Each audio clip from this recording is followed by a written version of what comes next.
my name is Shaun and I'm a lung and sleep physician. Today I'll demonstrate to you how to use an Accuhaler device.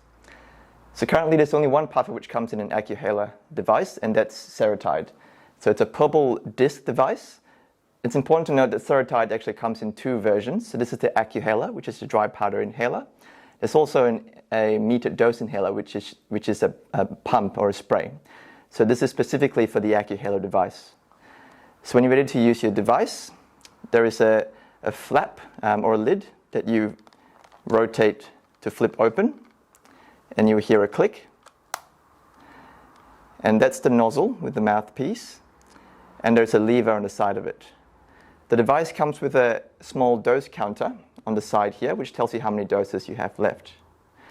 So when you're ready to use your device, you depress the lever and it makes a click.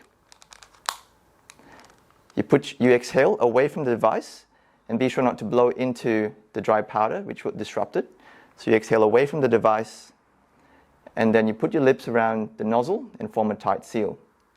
You take a deep and steady breath in, hold your breath for 5 to 10 seconds, take the device out, and exhale away from the device. And then you close the lid, and you're done.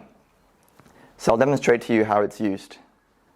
So first, flip open the lid, exhale away from the device,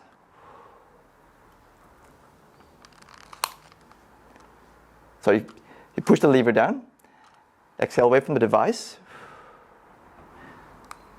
put your lips around the nozzle,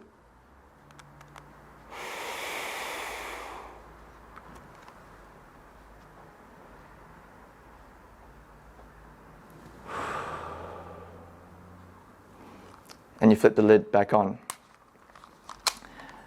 So I recommend rinsing your mouth and gargling after using a dry powder inhaler to avoid any throat irritation. I hope that's been helpful, and if you have any questions, please feel free to contact us or your friendly local pharmacist or GP. Thank you.